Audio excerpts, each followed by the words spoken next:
आज की वीडियो बहुत ही इंपॉर्टेंट होने वाली है, क्योंकि हमें ट्रेडिंग को एज अ बिजनेस जब तक कि हम लोग नहीं समझेंगे, हम लोग एक सिस्टम नहीं फॉलो करेंगे, तब तक कि हम लोग ट्रेडिंग में प्रॉफिटेबल नहीं हो सकते। जैसे बिजनेस में बेसिकली एक रूल्स सेटअप्स होते हैं, ठीक है, सिस्टम होता है पूरा। उस तरीके से बेसिकली ट्रेडिंग में भी आपके पास कुछ रूल्स सेटअप्स होते हैं, ठीक है, सिस्टम होता है जिनको आपको फॉलो करना पड़ता है, तभी आप प्रॉफिटेबल होते हो। अदरवाइज तो सिर्फ इमोशन में ट्रेड करोगे तो you have get only losses. तो आज हम यही सब डिस्कस करेंगे कैसे ट्रेडिंग को एक बिजनेस की तरह ट्रीट करते हैं, जहाँ पे आपका इन्वेंट्री कैपिटल होता है और आपका प्रोडक्ट क्या होता है, हमारी स्किल यानी ट्रेड होती है। तो स्टार्ट करते हैं। चैनल पहली बार आया तो चैनल को सब्सक्राइब कर लेना, बेल नोटिफिकेशन ऑन कर लेना, क्योंकि इस चैनल बहुत ही इंपॉर्टेंट साइकोलॉजी रिलेटेड वीडियोस को कवर किया जाता है। आने वाले समय में हम लोग कैंडलस्टिक पैटर्न, चार्ट पैटर्न और इंडिकेटर रिलेटेड वीडियोस को भी कवर करेंगे। तो चलो स्टार्ट करते हैं। सबसे पहले हमें समझना पड़ेगा कि ट्रेडिंग एज अ बिजनेस, ठीक, क्योंकि 95% ट्रेडर फेल करते हैं not because they can't read chart, ठीक है, but because they don't trade trading as a business, ठीक है। तो 95% ऑलरेडी तुमको पता है डेटा कि लोग ट्रेडिंग में फेल होते हैं। रीज़न होता है कि क्या उनको ट्रेडिंग में चार्ट रीड करना नहीं आता? नहीं, सबको चार्ट करना रीड आता है। जो भी ट्रेडर्स होते हैं वो सबसे पहले यही सब सीखते हैं, चार्ट रीडिंग यानी कि basically candlestick pattern, chart patterns, इन सबको सीखते हैं। तो उसके बावजूद वो लॉस क्यों करते हैं? रीज़न होता है कि वो इसको एज अ बिजनेस कंसीडर नहीं करते। तो ट्रेडिंग में सबसे इम्पॉर्टेंट है कि ट्रेडिंग को जब तक कि एज अ बिजनेस कंसीडर नहीं करोगे, जब तक कि यहाँ पे आप प्रॉफिटेबल नहीं हो सकते, ठीक है। तो आज की वीडियो में हम बेसिकली देखेंगे कि ट्रेडिंग बिजनेस का मॉडल क्या होता है, ठीक है, कि मतलब ट्रेडिंग को एज अ बिजनेस कंसीडर कर तो लेते हैं, लेकिन उसको कैसे मॉडल मॉडिफाई करते हैं, यानी कैसे उस मॉडल को फॉलो करते हैं। रिस्क रिवॉर्ड का इक्वेशन को अच्छे से समझेंगे, और सबसे इंपॉर्टेंट है कि अपने कैपिटल को कैसे हम बचा के रख पाएंगे। ये सब डिस्कस आज की वीडियो में हम लोग कवर करेंगे। तो बहुत ही इंपॉर्टेंट वीडियो होने वाली, तो वीडियो को लास्ट तक जरूर देखना और फॉलो भी कर लेना, क्योंकि 90 डेज में हम लोग 90 पार्ट्स को कवर करेंगे, इसमें बहुत ही इंपॉर्टेंट वीडियोस की आएंगी। सबसे पहले हम लोग देखते हैं कि ट्रेडिंग बिजनेस और नॉर्मल बिजनेस में फ़र्क क्या होता है। ठीक है, एक नॉर्मल बिजनेस क्या होता है, एक दुकान खोलने के लिए 5 लाख लगते हैं। वेरी गुड भाई, कोई भी दुकान खोलोगे तो लगभग 5 लाख उसमें लग जाता है। रेंट होता है, स्टाफ होता है, इन्वेंट्री होता है, सब होता है इसमें। प्रॉफिट 10-20% महीने का भी आया तो खुशी हो जाती है, यानी कि अगर 5 लाख लगा देते हो, उसके बाद रेंट, स्टाफ, इन्वेंट्री सब निकाल कर अगर तुम्हें 10% भी प्रॉफिट महीने का निकलता है, तुम बहुत खुश होते हो। कॉस्ट कैलकुलेट करते हो। लेकिन वहीं अगर ट्रेडिंग माइंडसेट देखें तो आप सोचते हो कि 10,000 से शुरू करेंगे और 20% डेली बनाएँगे। मतलब 10,000 से शुरू कर रहे हो, 20% तुम्हें डेली बनाना है। कॉस्ट इग्नोर कर देते हो, ठीक है? और प्रॉफिट चेज़ करने लगते हो।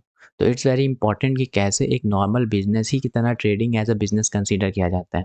ये जैसे नॉर्मल बिज़नेस में बेसिकली 10% महीने का प्रॉफिट निकलता है, तो लोग खुश हो जाते हैं। वैसे ट्रेडिंग में भी तुमको समझना पड़ेगा कि 10% 5% अगर मंथली प्रॉफिट बनता है, जिसमें बहुत ही कम बेसिकली एफर्ट तुम्हें लगाने पड़ते हैं, अकॉर्डिंग टू द ये बिज़नेस जहाँ पे तुम्हें रेगुलर दुकान खोलनी पड़ेगी, 7-8 घंटे बैठना पड़ेगा, रेंट, स्टाफ, इन्वेंट्री देखना पड़ेगा। यहाँ पे कुछ नहीं होगा, तुम्हें बस ये 1-2 अच्छे ट्रेड पकड़ने पड़ेंगे पूरे महीने में, ठीक है? और 10% आपका बन गया। तो इट्स वेरी इंपॉर्टेंट कि तुम समझो कि ट्रेडिंग भी बहुत ही अच्छा बिज़नेस अगर कंसीडर करोगे, तो बहुत आगे जाओगे। ठीक है? यहाँ पे एक्सपेक्टेशन नहीं रखना है कि 20% डेली बनेगा, इट्स नॉट पॉसिबल, ठीक है? कॉस्ट को इग्नोर कर देते हो, यानी कि कितना बेसिकली स्लिपेज में जा रहा है, ब्रोकरेज में जा रहा है, ये सब कंसीडर ही नहीं करते हो और सिर्फ प्रॉफिट की तरफ भागते रहते हो। तो ट्रेडिंग और नॉर्मल बिज़नेस में यही फ़र्क है कि नॉर्मल बिज़नेस जब लोग करते हैं तो बहुत ही पेशेंस दिखाते हैं, बट ट्रेडिंग जब लोग करते हैं तो पेशेंस नहीं दिखाते हैं।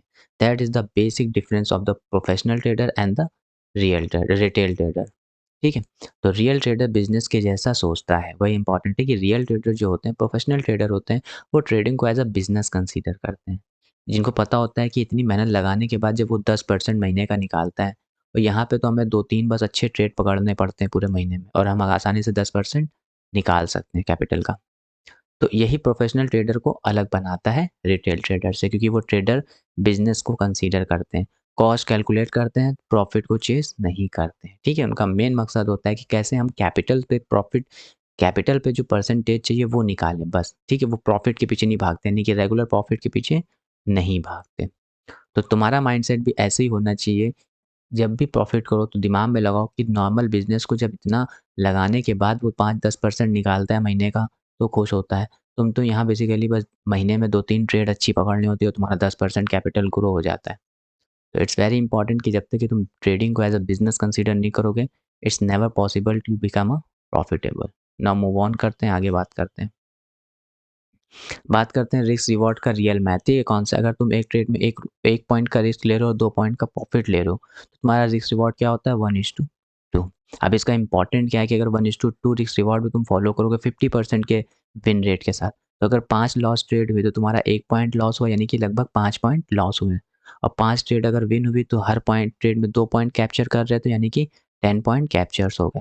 तो अगर नेट रिजल्ट देखा जाए तुम्हारा विन रेट कितना है, 50%। 5 लॉस करते हो, 5 प्रॉफिट करते हो, यानी कि विन रेट तुम्हारा 50% है। बट स्टिल तुम कितना बना रहे हो, 5%। तो 50% पे भी आपका अगर 1:2 रिस्क रिवॉर्ड है तो वहाँ पे भी आप प्रॉफिटेबल हो जाओगे। तो ट्रेडिंग में जीनियस होने की ज़रूरत नहीं है, सिर्फ कंसिस्टेंट रिस्क रिवॉर्ड मेंटेन करना होता है, यानी कि सिर्फ तुम्हें 2 चीज़ पे फॉलो करना होता है, रिस्क रिवॉर्ड। रिस्क रिवॉर्ड जिस दिन बेटर करना शुरू कर दिए तुम, उस दिन तुम बेसिकली प्रॉफिटेबल हो जाओगे, ठीक है। और लास्ट वीडियो मैंने ऑलरेडी कवर किया है कि रिस्क रिवॉर्ड का मतलब क्या होता है। It just depend on point, कितने पॉइंट आप लूज कर रहे हो, उसके करस्पॉन्डिंग कितने पॉइंट आप कैप्चर कर रहे हो। तो when you understand this concept you will become a profitable trader.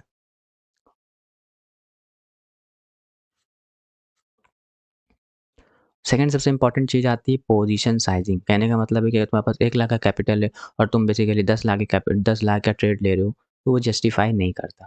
1 lakh का ट्रेड पर 1 लाख के कैपिटल पर अगर तुम 1 लाख का भी ट्रेड ले रहे हो तो भी जस्टिफाई नहीं करता। इट्स वेरी इंपॉर्टेंट, ठीक है। 1 लाख में अगर तुम 25,000 का ट्रेड ले रहे हो और सिर्फ 1000 का रिस्क ले रहे हो, देन इट्स अ जस्टिफाई, ठीक है। तो पोजीशन साइजिंग भी बहुत ही मैटर करती है। तुम्हारा रिस्क के हिसाब से पोजीशन डिसाइड होता है, ग्रेड से नहीं। ये नहीं कि 1 लाख का है कैपिटल, 10 लाख का ट्रेड लेंगे, 5 पॉइंट कैप्चर करके 1 लाख बना लेंगे, ये सब नहीं होता, ठीक है। It's just a hypothetical. Reality ये है कि तुम्हें अपने पोजीशन साइजिंग को बहुत ही मेंटेन रखना पड़ता है। अगर तुम्हारा अकाउंट कैपिटल जनरल एक 50,000 मानते हैं, तो पर ट्रेड में जो तुम्हारा रिस्क होना चाहिए वो 1 से 2% होना चाहिए, यानी कि कितना, 500 से 1000 का रिस्क होना चाहिए। ये नहीं कि 50,000 का एक ट्रेड उठाओ, या तो 50,000 आएँगे या 50,000 जाएँगे। That is a bigger mistakes जो कि रिटेल ट्रेडर करते हैं। जब भी आप ट्रेडिंग की बात करते हो तो वहाँ पे भी आपका ड्रॉ डाउन पता होना चाहिए कि अगर 50,000 कैपिटल है हमारे पास, तो हमारा रिस्क जो होना चाहिए वो 500 से 1000 से ऊपर नहीं होना चाहिए। अगर 5 कंटिन्यूअस लॉस भी हो गए तो भी आप 2500 से 5000 के आसपास लॉस होगा। 5 ओवर लेवरेज पोजीशन लोगे तो अकाउंट ही खत्म हो जाएगा। वहीं 50,000 से आपने ट्रेड लिया, 5 लॉस कर दिए, तो भी आप बेसिकली इसका 10% ही कैपिटल ड्रॉ डाउन करोगे, यानी कि 5,000 अगर 1000 का रिस्क लोगे।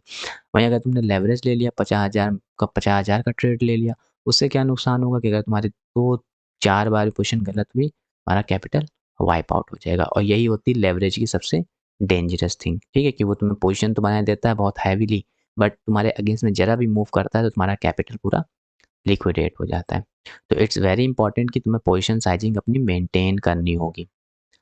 पहली चीज़, ट्रेडिंग को एज़ अ बिज़नेस कंसीडर करो, ठीक है? दिमाग में रखो कि एक दुकानदार को मंथली कितना प्रॉफ़िट कमाता है और तुम एज़ अ उस ऐसे बिज़नेस कंसीडर करके तुम कितना मंथली प्रॉफ़िट कमाते हो, ये देखो। ये नहीं थी कि रेगुलर हमें प्रॉफ़िट कमाना है। दूसरा, रिस्क रिवॉर्ड बेहतरीन करो, जितना अच्छा रिस्क रिवॉर्ड रखोगे उतना अच्छा तुम्हें रिज़ल्ट मिलेगा। तीसरा, पोज़ीशन साइज़िंग को मेंटेन रखो। जितना भी कैपिटल है उसमें का 1-2% से ज़्यादा रिस्क तुम्हारा नहीं होना चाहिए, पर डे की बात कर रहे हैं, किसी एक ट्रेड में। ठीक है? और इसीलिए ट्रेड भी तुम्हें कितना लेना है, 1-2 ट्रेड लेना है, दैट इज़ सफिशिएंट। मार्केट में सर्वाइव करने वाले ही पैसा बनाते हैं और ओवर कॉन्फिडेंट लोग डोनेट करते हैं। दैट इज़ वेरी इंपॉर्टेंट कि जो मार्केट में सर्वाइव कर जाता है, ये 50,000 को अगर उसने 1 साल तक की सर्वाइव कर लेगा, तो डेफ़िनेटली 1 साल में उसको 1-2 बार ऐसा मौका मिलेगा जहाँ वो बड़ा पैसा बनाएगा। ठीक है? क्योंकि मार्केट कभी-कभी बहुत ही फ़ास्ट मूव करती है और बहुत बड़े पॉइंट कैप्चर होते हैं। तो वो अगर 1 साल तक सर्वाइव कर गया तो डेफ़िनेटली उसको 1-2 ट्रेड ऐसे मिल जाएँगे जहाँ वो लंबा प्रॉफ़िट बना लेगा। बट अगर उसने पूरा कैपिटल वाइप आउट कर दिया एक ही महीने में, तो हो सकता था उसे अगले महीने में बहुत अच्छी-अच्छी अपॉर्च्युनिटी मिलती, बट उसके पास कैपिटल ही नहीं है। तो दैट इज़ वेरी इंपॉर्टेंट कि तुम्हारा रिस्क, रिवॉर्ड, पोज़ीशन साइज़िंग बहुत ही बेटर होना चाहिए। सर्वाइव करोगे, अपने आप प्रॉफ़िटेबल हो जाओगे। द मोस्ट इम्पोर्टेंट थिंग और क्या-क्या दिमाग में रखना पड़ता है, तो ट्रेडिंग जर्नल होना चाहिए, यानी कि P&L स्टेटमेंट होना चाहिए। तुम्हारा ट्रेडिंग जर्नल होना, ट्रेडिंग जर्नल यानी कि आज तुमने ट्रेड लिया, तो ट्रेड लिया क्या रैंडमनेस, बस देखा ऊपर जाएगा ले लिया, नहीं। ट्रेडिंग जर्नल बताता है कि अगर तुमने ट्रेड लिया है, तो ये ट्रेड तुमने किस लॉजिक पे लिया है, पहली इंपॉर्टेंट चीज़। दूसरी, इसमें प्रॉफ़िट हुआ कि लॉस हुआ, दूसरी, क्या मैं जल्दी एग्ज़िट कर गया, ठीक है? या मैंने लॉस लेने से स्टॉप लॉस लेने से पहले ही पोज़ीशन को कट कर दिया। तो ट्रेडिंग जर्नल का मतलब जनरली ये होता है कि जो भी आपका ट्रेड लिया हुआ है, उसके बारे में हिस्ट्री पता होनी चाहिए आपको। यानी कि अगर आपने 10 दिन पहले जो ट्रेड लिया था, उसका लॉजिक पता होना चाहिए कि वो ट्रेड तुमने किस लॉजिक पे लिया था। और डेफ़िनेटली जब तुम एक ही लॉजिक पे ट्रेड लेते जाते हो, तो तुम अपने आप एक अच्छे प्रोफ़ेशनल ट्रेडर बन जाते हो। तो वही कहते हैं एक स्ट्रैटेजी को मास्टर करना। तो एक स्ट्रैटेजी को मास्टर तब करोगे, जब उस स्ट्रैटेजी पे तुम ट्रेड लोगे और वो ट्रेड लेने के बाद उसको जनरल करोगे। जब जनरल करोगे तो वहाँ पे तुम्हें पता चलेगा कि जो मैंने जो ट्रेड लिया था, वो इस लॉजिक पे लिया या इस स्ट्रैटेजी पे लिया कि नहीं लिया। तो दैट इज़ वेरी इंपॉर्टेंट कि जर्नल ज़रूर है। जर्नल ही तुम्हें सारा बेसिकली तुम्हारे जो मिस्टेक्स होंगी वो तुम्हें सिखाएगा। तो पहली चीज़ जनरल बनाओ यानी कि ट्रेड का लॉजिक लिखो, बिना लॉजिक के कोई ट्रेड लेना ही नहीं। जिस दिन लिया, उस दिन देखो कि लॉजिक के बगैर ट्रेड मैंने क्यों लिया था, ठीक है? प्रॉफ़िट हुआ, तो देखो क्या और इसको होल्ड किया जा सकता था? या लॉस हुआ, तो देखो क्या क्यों लॉस हुआ? क्या लॉजिक पे ही ट्रेड था, स्ट्रैटेजी पे ट्रेड था कि नहीं था? और सबसे एसएल से पहले निकल गए कि नहीं निकल गए, ये देखना। तो इट्स वेरी इंपॉर्टेंट कि जब तुम जनरल बना के एक ही स्ट्रैटेजी पे काम करोगे, तुम ऑटोमैटिक वो स्ट्रैटेजी में बहुत ही मास्टर हो जाओगे। और कैपिटल तो ज़रूरी है, योर इन्वेंटरी तो विदाउट कैपिटल तो यहाँ सर्वाइव ही नहीं कर सकते, ठीक है? तो इट्स मस्ट इम्पॉर्टेंट कि कम से कम तुम्हारे कैपिटल को तुम्हें अब प्रोटेक्ट करना आना चाहिए, ठीक है? अगर तुम्हारा कैपिटल तुम प्रोटेक्ट नहीं कर सकते, तो बेसिकली तुम कभी भी सर्वाइव नहीं कर पाओगे। स्ट्रैटेजी होनी चाहिए, यानी जिसे हम प्रोडक्ट लाइन बोलते हैं। वही बोला जब जनरल बनाओगे तो जनरल में तुम्हें पता चल जाएगा कि तुम हर दिन जो ट्रेड ले रहे हो वो सेम लॉजिक पे ले रहे हो, सेम स्ट्रैटेजी पे ले रहे हो कि नहीं ले रहे हो। उससे क्या होगा कि तुम एक ही स्ट्रैटेजी पे बार-बार काम करोगे तो तुम्हारा फिर वो हैबिट बन जाएगी कि तुम जब भी ट्रेड लोगे तो उसी स्ट्रैटेजी, उसी लॉजिक पे ट्रेड लोगे। तो दैट इज़ वेरी इंपॉर्टेंट कि एक स्ट्रैटेजी परफेक्ट बनाना पड़ेगा और रिस्क मैनेजमेंट को बहुत ही अच्छा करना पड़ेगा। योर मार्केटिंग बजट जिसे बोलते हैं, ठीक है? जितना अच्छा आप रिस्क मैनेजमेंट रखोगे, उतना अच्छा आपका बेसिकली जर्नी स्मूथ होगी। रिस्क मैनेजमेंट मतलब पोजीशन साइज़िंग को मेंटेन रखना, कैपिटल कितना है उसके रेस्पेक्ट में कितना तुम ट्रेड पर ट्रेड में लॉस ले रहे हो, रिस्क ले रहे हो, ठीक है? रिस्क रिवॉर्ड को अच्छे से मेंटेन करना। तो दैट इज़ वेरी इंपॉर्टेंट कि तुम्हारे ये सब पॉइंट होने चाहिए। जैसे एक एक बिज़नेसमैन जब कोई दुकान खोलता है तो उसके पास भी सभी ये सब स्टेटमेंट होती है। ठीक है, उसके बाद प्रोडक्ट होता है, उसके बाद मार्केटिंग बजट होता है, इन्वेंटरी होता है, रिस्क पैनल स्टेटमेंट होता है। उसी तरीके से ट्रेडिंग में भी ये सब इम्पोर्टेंट रोल प्ले करते हैं। ठीक है, तो ट्रेडिंग जर्नल यानी पहले एंट्रीज़, एक्सिट, रीज़न, इमोशन। वही मैं कह रहा जब जर्नल बनाओ तो हर ट्रेड का एंट्री लिखो, एक्सिट लिखो, रीज़न लिखो, क्यों लिया, किस लॉजिक पे लिया, क्या जो स्ट्रैटेजी फॉलो करते हो उसी स्ट्रैटेजी पे ट्रेड लिया या किसी इमोशन पे ट्रेड ले लिया। That is very important. Capital inventory में don't waste it on random trades. तो कैपिटल तुम्हारा इन्वेंटरी है, इसको रैंडम ट्रेड्स में बर्बाद मत करो, ठीक है? क्योंकि कभी-कभी तुम एक ही दिन में रैंडम ट्रेड लेते पूरा कैपिटल वाइप आउट कर दोगे। तो जब भी ट्रेड लो जनरली बेसिकली अपनी स्ट्रैटेजी लॉजिक पे लो, ठीक है? रैंडम ट्रेड लेके कैपिटल वाइप आउट करोगे, सीख भी कुछ नहीं पाओगे।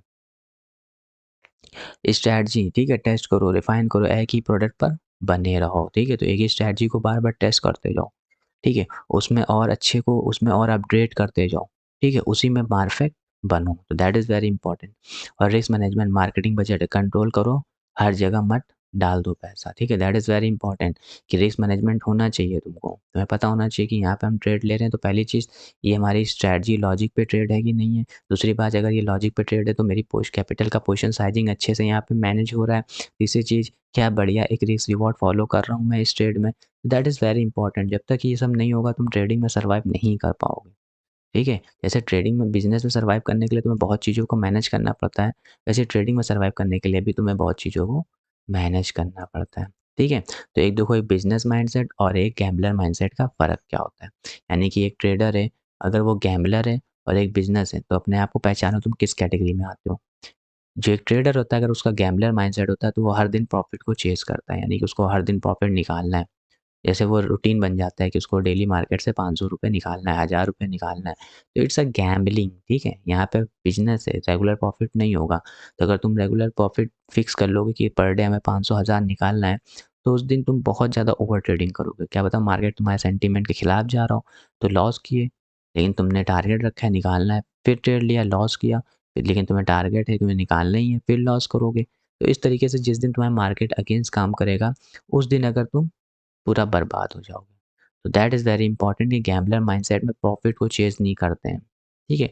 ओवरऑल देखते हैं कि जिस दिन तुम्हारा स्ट्रैटेजी, सेटअप, लॉजिक मैच कर रहा है, रिस्क रिवॉर्ड मैच कर रहा है, उस दिन ही तुम्हें सिर्फ ट्रेड लेना है। इमोशनल डिसीज़न करते हैं, यानी कि गैम्बलर क्या होता है, इमोशनल डिसीज़न, मार्केट नीचे जा रहा है लेकिन तब भी उनको लग रहा है नहीं यहाँ से ऊपर जाएगा, ठीक है? ट्रेड लेते हैं, चला जाता है। फिर उनको लगता है यहाँ से तो इतना नीचे चला गया, अब ऊपर जाएगा, फिर यहाँ ट्रेड लेते हैं, फिर चला जाता है। फिर वो सोचते हैं यहाँ से ऊपर जाएगा, फिर नीचे चला जाता है। तो क्या होता है, एक दिन में कभी-कभी मार्केट नीचे ही जाता रहता है, लेकिन लोगों को इतना भ्रम रहता है कि यहाँ से अब तो ऊपर जाएगा, अब तो ऊपर जाएगा, अब तो ऊपर जाएगा। तो बार-बार अगेंस्ट ट्रेड लेते हैं और बार-बार वो लॉस झेलते हैं। तो ये क्या कहलाता है? ये इमोशनल डिसीज़न कहलाता है। फोकस ऑन एंट्रीज़, हमेशा वो एंट्रीज़ पे फोकस करते हैं कि कहीं हमको एंट्री मिल जाए। 15 मिनट में नहीं मिलेगी तो 5 मिनट में जाएँगे, 5 मिनट में मिलेगी तो 1 मिनट में जाएँगे, 15 मिनट में नहीं मिले 1 घंटे में नहीं मिलेगी तो 15 मिनट में जाएँगे। तो इस तरीके से वो बस एंट्री चाहते हैं, उनको कैसे भी करके उनको एंट्री मिले वो। अगर 1 घंटे में नहीं मिल रही तो 15 मिनट में जाके देखेंगे एंट्री मिल रही, नहीं मिलेगी तो 10 मिनट में जाके देखेंगे, नहीं मिलेगी तो 5 मिनट में जाके, नहीं देखेंगे तो 1 मिनट में जा रहे हैं। तो जनरली उनको फ़ोकस करते हैं कि तुम उनको एंट्री मिले कैसे भी, भले उनका लॉजिक, सेटअप, स्ट्रैटेजी फिक्स हो रही हो ना हो, लेकिन बस उनको एंट्री चाहिए। ठीक है? वो 1 मिनट में, इससे भी कम सेकंड होता तो उनको सेकंड के मतलब होता उनके कंट्रोल में, सेकंड में ट्रेड लेना तो वो भी जाते हैं, ठीक है? क्योंकि वो ज़्यादातर फ़ोकस करते हैं एंट्री पर और ओवर ट्रेडिंग बहुत करते हैं। भाई गैम्बलिंग माइंडसेट जैसे मैंने ना कि उसको ₹500 चाहिए पर डे तो वो क्या करेगा? जब तक कि वो आएगा नहीं ट्रेड लेता जाएगा, लेता जाएगा, लेता जाएगा, लेता तो ओवर ट्रेडिंग में चला जाएगा। तो एक ट्रेडर माइंडसेट अगर गैम्बलर माइंडसेट है तो वो इस चीज़ को फ़ॉलो करता है। तो अपने आप को पूछो क्या तुम इस चीज़ों को फ़ॉलो करते हो? यानी कि तुम हर दिन प्रॉफ़िट चेज़ करते हो? जो भी तुम्हारा ट्रेड होता है वो लॉजिक पे होता है, किसी भी इमोशन पे होता है? और क्या तुम एंट्री के लिए मल्टीपल टाइम फ्रेम में स्विच कर जाते हो? यानी कि अगर तुम 1 घंटे में टाइम ले ट्रेड प्लान करते हो तो तुम 1 मिनट में पहुँच जाते हो। तो ये क्या दिखाता है? तुम सिर्फ़ एंट्री के पीछे भाग रहे हो। और क्या तुम ओवर ट्रेडिंग का रूल फ़ॉलो करते हो कि नहीं करते हो? यानी कि तुम रेगुलर ट्रेड तुम्हारे फिक्स हैं कि नहीं फिक्स हैं? तो दैट इज़ वेरी इंपॉर्टेंट। अगर ये सब फ़ॉलो करते हो तो तुम एक गैम्बलर माइंडसेट हो। बिज़नेस माइंडसेट क्या होता है? प्रोसेस फ़ॉलोइंग करता है। प्रोसेस फ़ॉलोइंग करता है यानी कि उसको पता होता है कि चलो मेरा रिस्क रिवॉर्ड था, आज लॉस हो गया, कोई बात नहीं, कल आके इसको देखेंगे। फिर कल ट्रेड लेगा, लॉस हो गया, कोई बात नहीं, अगले दिन आके ट्रेड लेंगे। तो वो प्रोसेस फ़ॉलो करता है क्योंकि उसको पता है कि मेरा रिस्क रिवॉर्ड 1:4 है। तो अगर 3 दिन लगातार 3 ऐसा गया तो चौथे दिन अगर मुझे अपॉर्च्युनिटी मिली, तो मैं सारा कवर कर लूँगा, ठीक है? क्योंकि वो बहुत ही बिज़नेस माइंडसेट होता है। उसका जो भी ट्रेड होता है वो लॉजिक पे होता है। वो अपनी स्ट्रैटेजी, अपने सेटअप पे ही ट्रेड लेता है। रैंडम ट्रेड नहीं लेता। इसीलिए वो प्रोसेस को फ़ॉलो करता है कि भैया दिन में अगर एक बार भी तो मेरे मेरे स्ट्रैटेजी फॉल मेरा सेटअप बना तो ही मैं ट्रेड लूँगा। अगर मैं ऐसा हिट गया देन नेक्स्ट डे ट्राई करूँगा। उनके पास डिसिप्लिन अप्रोच होती है, उनके पास पता होता है कि पर डे ट्रेड कितनी लेना है, पर डे रिस्क कितना लेना है, पोजीशन साइज़िंग कितनी रखनी है, तो ये सब डिसिप्लिन से ही आता है, ठीक है? तो उनका डिसिप्लिन अप्रोच होता है। वो रिस्क मैनेजमेंट पे ज़्यादा फोकस करते हैं बजाय एंट्री। वो देखते हैं कि जो मेरी स्ट्रैटेजी बन रही है, सेटअप बन रहा है, उसमें रिस्क कितना होगा, ठीक है? देन रिवॉर्ड देखेंगे, पहले रिस्क को फिक्स करें, तो उनका फोकस रिस्क पे होता है और वो सिर्फ़ क्वालिटी ट्रेड लेते हैं, ठीक है? याद रखना जो एक गैम्बलर माइंडसेट होता है, वो दिन में 5, 6, 7 ट्रेड मारता है। लेकिन जो एक बिज़नेस माइंडसेट होता है वो सिर्फ़ एक ट्रेड मारता है लेकिन क्वालिटी जब तक कि उसका सेटअप नहीं बनता है। तो दैट इज़ वेरी इंपॉर्टेंट कि बिज़नेस माइंडसेट होना बहुत ज़रूरी है ट्रेडिंग में, ठीक है?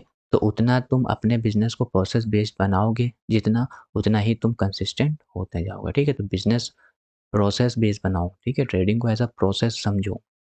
तुम्हारी स्ट्रैटेजी सेटअप बिल्ड होती चली जाए सो दैट कि तुम आज नहीं कर पा रहे हो प्रॉफिट, कल तो कम से कम प्रॉफिट कर पाओगे क्योंकि तुम्हारे पास फिर एक एज हो स्ट्रैटेजी का सेटअप का। बट रैंडम ट्रेड में तुम अगर 10 दिन में प्रॉफिट करोगे तुम्हें 11वें दिन अंदाज ही नहीं होगा कि तुम्हें ट्रेड लेना है कि नहीं लेना। तो दैट इज़ वेरी इंपॉर्टेंट, ठीक है? तो स्टॉप बीइंग अ गैम्बलर, ठीक? गैम्बलर माइंडसेट बिल्कुल लगाओ, ट्रेडिंग एक बिज़नेस है और हर बिज़नेस में स्लो स्टार्ट नॉर्मल है, ठीक है? तुम जैसे मेरे लिए 1 लाख लाओगे, तुम 1000 बनाओगे, बट अगर कंसिस्टेंट तुम अपने फॉलो करोगे अपने रूल सेटअप को, तो कल ये 1 करोड़ होगा तो डेफिनिटली तुम 1 लाख पे पर डे बनाओगे। तो इट्स मैटर ऑल अबाउट कि तुम अपने सेटअप रूल पे मास्टरी करो। उसके बाद तो आप कैपिटल तो बढ़ता जाएगा, तुम्हारा रिटर्न बढ़ता जाएगा। बट जब तक कि rule, setup, risk reward, position sizing इन सब पे काम नहीं करोगे, ट्रेडिंग को एज़ अ बिज़नेस नहीं कंसीडर करोगे, जब तक कि तुम बेसिकली तुम्हारे पास 10 करोड़ हो, तो भी तुम 10 करोड़ का 20 करोड़ बनाओगे, फिर वो 5 करोड़ पे आ जाएगा। ठीक है? तो stop being a gambler with a chart, start being a businessman with a plan. यानी कि तुम्हारे पास एक प्लान होना चाहिए ट्रेड लेने से पहले। तो नेक्स्ट वीडियो में हम लोग बात करेंगे ट्रेंड, लाइन, सपोर्ट, रेजिस्टेंस। अभी 2-3 वीडियो और साइकोलॉजी के ऊपर बनेंगी। उसके बाद बेसिकली हम लोग चले जाएँगे कैंडलस्टिक पैटर्न को समझने, चार्ट पैटर्न को, फिर सपोर्ट, रेसिस्टेंटिंग, ट्रेंड लाइन, इन सबको समझेंगे, ठीक है? तो साइकोलॉजी की वीडियो अभी 2 और आने बाकी है और आज की वीडियो कैसी लगी बताना ज़रूर। वीडियो पसंद आई तो वीडियो को लाइक करना, शेयर करना, सब्सक्राइब करना और टर्न बताना कि I treat trading like a business, कि अब से मैं ट्रेडिंग को एज़ अ बिज़नेस कंसीडर करता हूँ। तो मिलते हैं नेक्स्ट वीडियो में, ठीक है? नेक्स्ट पार्ट में, नेक्स्ट एपिसोड में। तो होपफुली आज की वीडियो में जितनी भी इन्फॉर्मेशन दी वो तुम्हें पसंद आई। सबसे इम्पोर्टेंट सिर्फ़ यहाँ पे 3 इन्फॉर्मेशन थी। पहली कि ट्रेडिंग को एज़ अ बिज़नेस कंसीडर करना है, ठीक है?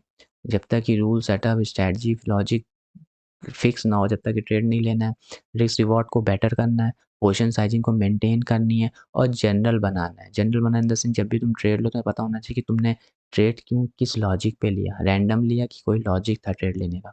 जब ये सब फॉलो करोगे तब तुम ट्रेडिंग को एज़ अ बिज़नेस कंसीडर करोगे। अदरवाइज़ तुम गैम्बलिंग करते जाओगे और तुम ज़िंदगी भर लॉस करते जाओगे।